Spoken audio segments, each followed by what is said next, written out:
எல்லை பாதுகாப்பு படையான பார்டர் செக்யூரிட்டி ஃபோர்ஸில் அசிஸ்டன்ட் சப் இன்ஸ்பெக்டர், ஸ்டெனோகிராஃபர் மற்றும் ஹெட் கான்ஸ்டபிள் பணியிடத்திற்கான ரெக்ரூட்மெண்ட் நோட்டீஸை வந்து வெளியிட்டிருக்காங்க.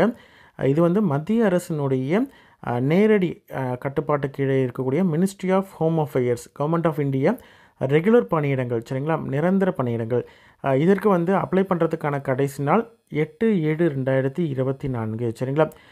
இது வந்து ஆன்லைனில் மட்டும்தான் அப்ளை பண்ண முடியும். டைரக்ட் ரெக்ரூட்மெண்ட், அதாவது ASI, assistant sub inspector, stenographer, combatant stenographer அப்படின்னு சொல்லுவாங்க. அதே மாதிரி ஹெட் கான்ஸ்டபிள் மினிஸ்ட்ரியல், கம்பாட்டன்ட் மினிஸ்ட்ரியலில் central armed police force, CAPF அப்படின்னு சொல்லக்கூடிய சென்ட்ரல் ஆர்ம்டு போலீஸ் ஃபோர்ஸ் கீழே வருது இந்த போஸ்ட்டு, சரிங்களா. இது மட்டும் இல்லாமல் warrant officer, personal assistant, havildar clerk, Assam rifle examination 2024 இதில் இன்க்ளூடட், சரிங்களா. டோட்டலாக வந்து 1526 வேக்கன்சிஸ் இருக்குது. இதை பற்றின கம்ப்ளீட் டீட்டெயில்ஸை இந்த வீடியோவில் பார்க்கலாம், சரிங்களா. இந்த வேக்கன்சிஸில் வந்து 2 வேக்கன்சிஸ் சொன்னோம் இல்லையா. ஏஎஸ்ஐ போஸ்ட்டை பொறுத்த வரைக்கும் 243 வேக்கன்சி இருக்குது. ஹெட் கான்ஸ்டபிளை பொறுத்த வரைக்கும் 1283 வேக்கன்சிஸ், சரிங்களா. ஓகே, பார்டர் செக்யூரிட்டி ஃபோர்ஸை பொறுத்த வரைக்கும் ஹோம் மினிஸ்டர் கீழே வருது அப்படின்னு சொன்னோம் இல்லையா. அதனால் உங்களுக்கு வந்து ரெக்ரூட்மெண்ட் ரூல்ஸு, ஸ்கீம் எல்லாமே வந்து ஆஸ் பர் வந்து ஹோம் அஃபேர்ஸுக்கு வந்து ரூல்ஸ் அண்ட் ரெகுலேஷன் படி தான் வரும், சரிங்களா. ரெக்ரூட்மெண்ட் ப்ராசஸை பொறுத்த வரைக்கும் ஃபிசிக்கல் ஸ்டாண்டர்ட் டெஸ்ட், பிஎஸ்டின்னு சொல்லக்கூடிய ஃபிசிக்கல் ஸ்டாண்டர்ட் டெஸ்ட் இருக்கும், ஃபிசிக்கல் எஃபிஷியன்சி டெஸ்ட் இருக்கும், கம்ப்யூட்டர் பேஸ்டு டெஸ்ட் இருக்கும், ஸ்கில் டெஸ்ட் இருக்கும், டாக்குமெண்ட் வெரிஃபிகேஷன், மெடிக்கல் எக்ஸாமினேஷன், இது எல்லாமே இருக்கும், சரிங்களா. இது வந்து ஆன்லைனில் மட்டும்தான் அப்ளை பண்ண முடியும். இன்ட்ரெஸ்டட் கேண்டிடேட் ஆன்லைனில் அப்ளை பண்ணுங்கள். வேறு எந்த மோட்லேயும் அப்ளை பண்ண முடியாது. அப்ளை பண்ணுறதுக்கான போர்ட்டல் rectt.bsf.gov.in அப்படின்ற வெப்சைட்டில் தான் அப்ளை பண்ண முடியும். எக்ஸாமை பொறுத்த வரைக்கும் இங்கிலீஷ் மற்றும் ஹிந்தியில் மட்டும்தான் இருக்கும், சரிங்களா. ஸ்கில் டெஸ்ட்டும் இங்கிலீஷ் அல்லது ஹிந்தியில் தான் இருக்கும். அதே மாதிரி physical standard test, physical efficiency test, skill test, அதே மாதிரி document verification, medical test, medical test, இது எல்லாமே வந்து கம்ப்யூட்டர் பேஸ்டு டெஸ்ட்டில் யாரெல்லாம் கிளியர் பண்ணுறாங்களோ அந்த கேண்டிடேட்ஸ்க்கு மட்டும்தான். வேக்கன்சியை பொறுத்த வரைக்கும் ஆல் இண்டியா பேசிஸில் ஃபில் பண்ணுவாங்க. யார் வேணாலும் அப்ளை பண்ணலாம், சரிங்களா. ஃபைனல் ரிசல்ட் வந்து பிஎஸ்எஃப்னுடைய நோடல் ஃபோர்ஸ் வந்து வெரிஃபை பண்ணுவாங்க. இது வந்து எதை பொறுத்து அப்படின்னு பார்த்தீங்கன்னா, skill test, document verification, medical exam, இந்த மாதிரி எல்லா கண்டிஷன், ரெக்ரூட்மெண்ட் நோட்டீஸில் என்னென்ன கண்டிஷன்ஸ்லாம் போட்டிருக்காங்க இது எல்லாத்தையும் சர்டிஃபை பண்ணக்கூடிய கேண்டிடேட்டை வச்சு மெரிட் லிஸ்ட் அரைவ் பண்ணி அதை வச்சு தான் வந்து ஃபில் பண்ணுவாங்க. அட்மிட் கார்டை பொறுத்த வரைக்கும் நீங்கள் டேரெக்டாக வந்து பிஎஸ்எஃப்னுடைய ரெக்ரூட்மெண்ட் போர்ட்டலில் நீங்கள் டவுன்லோட் பண்ணுற மாதிரி இருக்கும், சரிங்களா.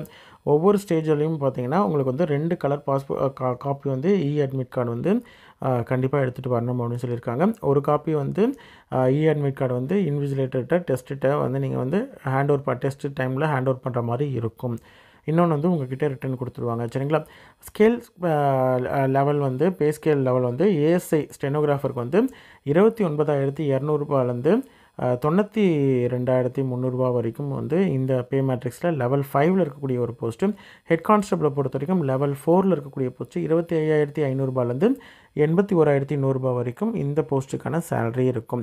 இந்த ஜென்ரல் பே கூட அலவன்சஸும் வந்து உங்களுக்கு உண்டு. சென்ட்ரல் கவர்மெண்ட் எம்ப்ளாயிக்கு என்னென்னலாம் உங்களுக்கு வந்து அலவன்சஸ் உண்டோ அது மட்டும் இல்லாமல் சிஏபிஎஃப், அதே மாதிரி அசாம் ரைஃபிள் ஏஆருக்கும் என்னென்ன அலவன்சஸ்லாம் உண்டோ அது எல்லாமே உண்டு, சரிங்களா. வேக்கன்சிஸை பொறுத்த வரைக்கும் உங்களுக்கு வந்து பிஎஸ்எஃப்பில் மேல் அண்ட் ஃபீமேலுக்கு வந்து 17 வேக்கன்சி, சிஆர்பிஎஃப்பில் வந்து male and female 21 vacancy, ITBP Indo Tibetan police border force இருக்கு இல்லையா, போலீஸ், அதில் வந்து மேலில் வந்து மேல் ஃபீமேல் ரெண்டுமே சேர்த்து 56 வேக்கன்சி, சிஐஎஸ்எஃப்லேயே வந்து மேல் ஃபீமேலில் சேர்த்து 146, எஸ்எஸ்பி அதில் வந்து மேல் அண்ட் ஃபீமேல் சேர்த்து 3 வேக்கன்சி இருக்குது. இது வந்து ஏஎஸ்ஐயோடைய ஸ்டெனோகிராஃபர் வேக்கன்சி. அது மட்டும் இல்லாமல் ஹெட் கான்ஸ்டபிள் பொறுத்த வரைக்கும் பிஎஸ்எஃப் மேல் ஃபீமேலில் 302 வேக்கன்சி, சிஆர்பிஎஃப்பில் மேல் ஃபீமேலில் 282 வேக்கன்சி, ஐடிபிடியில் மேல் அண்ட் ஃபீமேல் சேர்த்து 163, சிஏஎஸ்எஃப்பில் 496 மேல் ஃபீமேல் சேர்த்து, எஸ்எஸ்பியில் 5, ஏஆரில் 35, சரிங்களா. இன்கேஸ் ஏதாவது சேஞ்சஸ் இருக்குது அப்படின்ற மாதிரி இருந்தால் அந்த வேக்கன்சியில் அப்படின்றதுனா அதை வந்து வெப்சைட்டில் நோட்டிஃபை பண்ணுவாங்க. 10% வந்து எக்ஸ் சர்வீஸ்மேனுக்கு வேகன்சிஸில் ரிசர்வேஷன் உண்டு. ஆல் ஓவர் இந்தியா எங்கே வேணால் உங்களுக்கு வந்து ஜாப் வந்து இருக்கும்.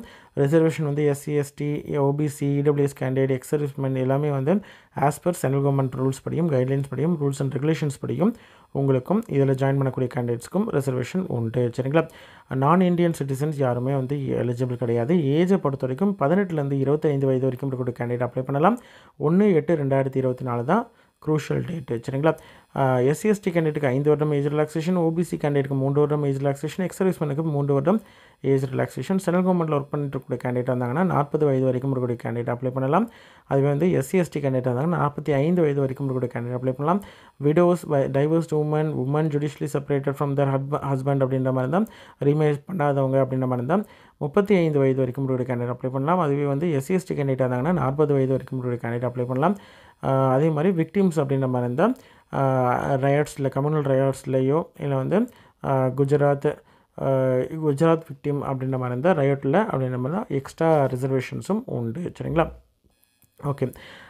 டேட் ஆஃப் பர்த்துக்கான ப்ரூஃப் பொறுத்த வரைக்கும் 10th 12th மார்க் ஷீட்ஸு இல்லைனா வந்து பர்த் சர்டிஃபிகேட் அதை தான் எடுத்துப்பாங்க.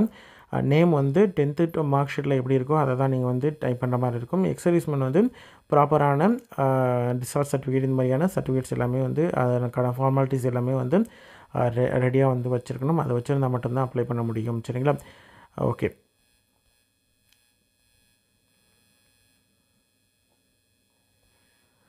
சர்டிஃபிகேட் ஃபார்மட்ஸ் எல்லாமே வந்து ப்ராப்பராக கொடுத்துருக்காங்க. ஓபிசி கேண்டிடேட்ஸ்லாம் பார்த்திங்கன்னா கரெக்டாக அந்த வேலிடிட்டிக்குள்ளே இருக்கணும். ஓபிசி நான் கிரிமினல் சர்டிஃபிகேட் தான் வச்சுருக்கணும்.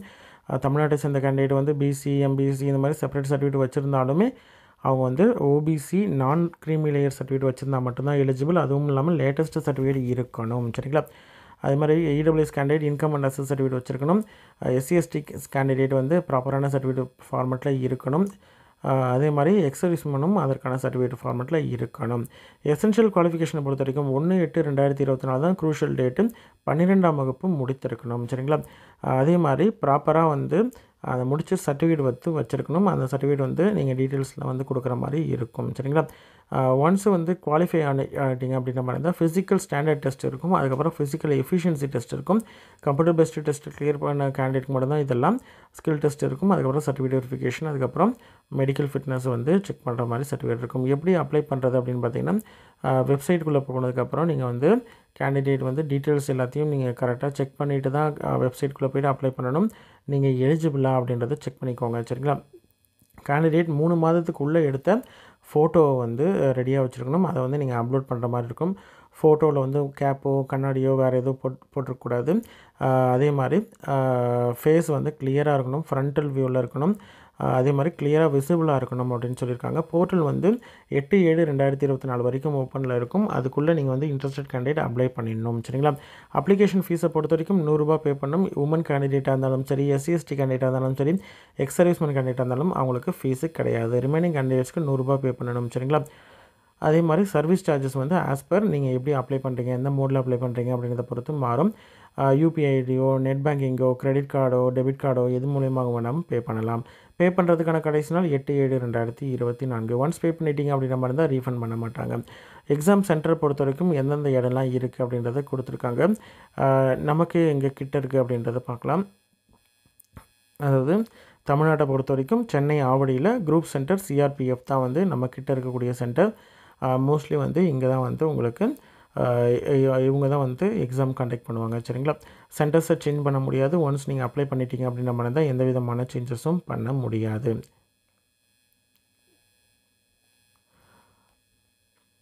ரோல் நம்பர் பொறுத்த வரைக்கும் உங்களுக்கு வந்து இந்த மாதிரி தான் அலாட்மெண்ட் வந்து இருக்கும். எந்தெந்த சென்டர்ஸில் எந்த நம்பரில் ஸ்டார்ட் ஆகும் அப்படின்றதையும் கொடுத்துருக்காங்க. சரிங்களா? ஸ்கீம் ஆஃப் எக்ஸாம் வந்து ஃபஸ்ட்டு ஃபேஸ் வந்து ஃபிசிக்கல் ஸ்டாண்டர்ட் டெஸ்ட்டு, அதுக்கப்புறம் ஃபிசிக்கல் எஃபிஷியன்சி டெஸ்ட் இருக்கும். அதுக்கப்புறம் செகண்ட் ஃபேஸ் வந்து கம்ப்யூட்டர் பேஸ்டு டெஸ்ட்டு, தேர்ட் வந்து ஸ்கில் டெஸ்ட்டு, டாக்குமெண்ட் வெரிஃபிகேஷன் இருக்கும். அதுக்கப்புறம் மெடிக்கல் எக்ஸாமினேஷன் இருக்கும். ஃபஸ்ட்டு டெஸ்ட்டை பொறுத்த வரைக்கும் உங்களுடைய மேல் கேண்டிடேட்டாக இருந்தாலும் சரி, ஃபீமேல் கேண்டிடேட்டாக இருந்தாலும் அவங்களுடைய ஹைட்டு, செஸ்ட்டு வந்து எக்ஸ்பேண்டட் இதெல்லாம் செக் பண்ணுவாங்க. இது ஃபுல்லும் முடித்ததுக்கப்புறம் வெயிட்டு,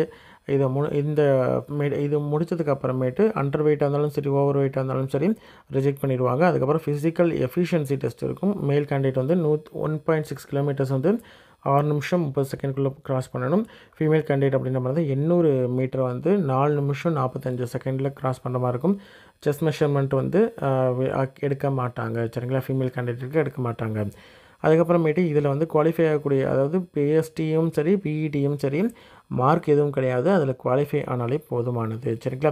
இந்த 2 ஸ்டேஜஸும் முடித்த கேண்டிடேட்டுக்கு வந்து செகண்ட் ஸ்டேஜான கம்ப்யூட்டர் பேஸ்டு டெஸ்ட் இருக்கும். கம்ப்யூட்டர் பேஸ்ட் டெஸ்ட்டு வந்து ஆன்லைனில் தான் நடக்கும், கம்ப்யூட்டர் மூலியமாக தான் நடக்கும். இது வந்து நீங்கள் 100 அப்ஜெக்டிவ் கொஷின்ஸ் இருக்கும். 1 மணி நேரம் 40 நிமிஷத்தில் நீங்கள் வந்து அட்டன் பண்ணுற மாதிரி இருக்கும். இங்கிலீஷ் அல்லது ஹிந்தியில் வந்து ஆப்ஷனல் தான், ஏதாவது ஒன்று இங்கிலீஷ் அல்லது ஹிந்தியில் 20 கொஷின் 20 மதிப்பெண், ஜென்ரல் இன்டெலிஜென்ஸில் 20 கொஷின் 20 மதிப்பெண், நியூமரிக்கல் ஆப்டிடியூட்லேயும் 20 கொஷின் 20 மதிப்பெண், கிளரிக்கல் ஆப்டிடியூட் அதுவும் 2020, கம்ப்யூட்டர் நாலேஜும் 2020. சரிங்களா? இங்கிலீஷ் அல்லது ஹிந்தி எதுலையாவது வந்து எழுதலாம்.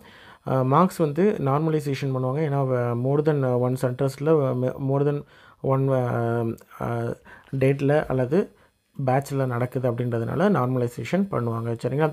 ரீவேல்யூவேஷன் ரீசெக்கிங் எதுவும் பண்ண மாட்டாங்க, போனஸ் மார்க்கும் கொடுக்க மாட்டாங்க. சரிங்களா?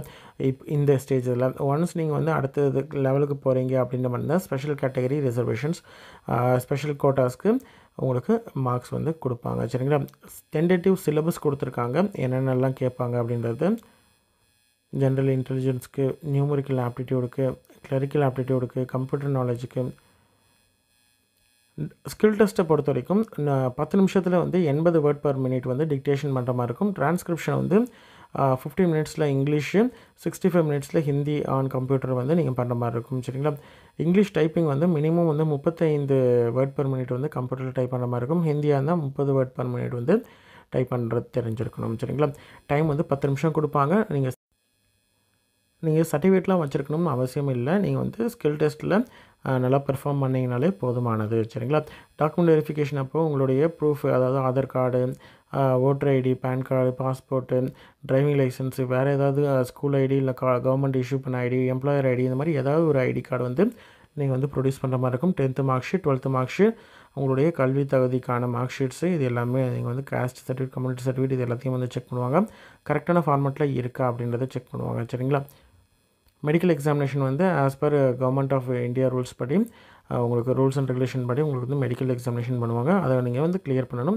இன்கேஸ் அதில் வந்து நீங்கள் கிளியர் பண்ணலை அப்படின்ற மாதிரி இருந்தால், ரிவ்யூ பண்ணுற மாதிரி இருந்தாலும் ரிவ்யூ போர்டு முன்னாடி நீங்கள் வந்து மேல்முறையீடு பண்ணி நீங்கள் வந்து செக் பண்ண வைக்கலாம். சரிங்களா? செக் பண்ணிட்டு அதில் வந்து உங்களுடைய ஐசைட்டு, நீங்கள் வந்து டேட்டோ ஏதாவது ஒட்டியிருக்கீங்களா அப்படின்றது, இந்த மாதிரியான பேசிக்காக இருக்கக்கூடிய ஆர்மி பர்சன்ஸ்க்கு என்னென்னலாம் செக் பண்ணுவாங்களோ அந்த நார்ம்ஸ் படி உங்களையும் செக் பண்ணுவாங்க. சரிங்களா? மோட் ஆஃப் செலெக்ஷனை பொறுத்த வரைக்கும் எவ்வளோ மினிமம் மார்க் எடுக்கணும் கம்ப்யூட்டர் பேஸ்ட் டெஸ்ட்டில் அப்படின்னு பார்த்தீங்கன்னா, UREWS OBC கேண்டிடேட் 45% மார்க் எடுக்கணும்.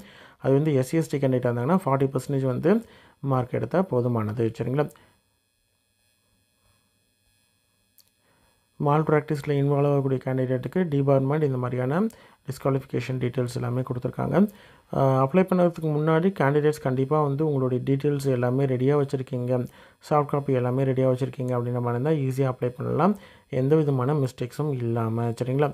இன்ட்ரெஸ்டட் கேண்டிடேட் அப்ளை பண்ணுங்கள். உங்களோட ஃப்ரெண்ட்ஸ் சர்க்கிளில் யாராவது வந்து இந்த மாதிரியான போலீஸ், பார்டர் செக்யூரிட்டி ஃபோர்ஸ், இதில் வந்து ASI, ஹெட் கான்ஸ்டபிள் இந்த மாதிரியான பணியிடங்களுக்கு வந்து எலிஜிபிள் இல்லை, ப்ரிப்பேர் பண்ணிகிட்டு இருக்காங்க அப்படின்ற மாதிரி இருந்தால் அவங்களுக்கு இந்த வீடியோவை ஷேர் பண்ணுங்கள், கண்டிப்பாக அவங்களுக்கு யூஸ்ஃபுல்லாக இருக்கும். சரிங்களா? எப்படி அப்ளை பண்ணுறது அப்படின்னு பார்த்தீங்கன்னா 3 ஸ்டெப்பாக சொல்கிறாங்க. ஃபஸ்ட்டு ஸ்டெப் வந்து OTR, one time registration. Second வந்து ஆன்லைன் அப்ளிகேஷன் ஃபில் பண்ணுறது. தேர்ட் வந்து பேமெண்ட். ஃபஸ்ட்டு ஸ்டெப்பில் வந்து ஒன் டைம் ரெஜிஸ்ட்ரேஷன் வந்து உங்களுடைய name, mobile number, email ID இதெல்லாம் கொடுத்துட்டு ஒன் டைம் ரெஜிஸ்ட்ரேஷன் பண்ணணும். ரெஜிஸ்ட்ரேஷன் முடிஞ்சதுக்கப்புறம் இமெயில், மொபைல் நம்பருக்கு வந்து ரெஜிஸ்ட்ரேஷன் ஐடியும் பாஸ்வேர்டும் வரும். அதை யூஸ் பண்ணி நீங்கள் வந்து ஆன்லைன் அப்ளிகேஷனுக்குள்ளே போய்ட்டு ஸ்டெப் 2 வந்து அப்ளை ஹியர் அப்படின்றத கொடுத்தீங்கன்னா உங்களுடைய டீட்டெயில்ஸ் எல்லாத்தையும் 1 by 1 நீங்கள் வந்து டாக்குமெண்ட்ஸ் எதாக இருந்தாலும் சரி எல்லாத்தையும் நீங்கள் வந்து 1 by 1 கொடுக்கணும். அதுக்கப்புறமேட்டு நீங்கள் வந்து எல்லா டீட்டெயில்ஸும் செக் பண்ணி பார்த்துட்டு அதுக்கப்புறமேட்டு நீங்கள் அப்ளை பண்ணலாம். சரிங்களா? அப்ளை பண்ணும்பொழுது உங்களுடைய ஃபோட்டோ, சிக்னேச்சர் இதெல்லாம் ப்ராப்பராக நீங்கள் வந்து அப்லோட் பண்ணணும். அப்லோட் பண்ணி முடிச்சதுக்கப்புறம் ரிலவெண்ட் என்ட்ரிஸ் எல்லாத்தையும் வந்து ப்ராப்பராக வந்து நீங்கள் ஃபில் பண்ணணும்.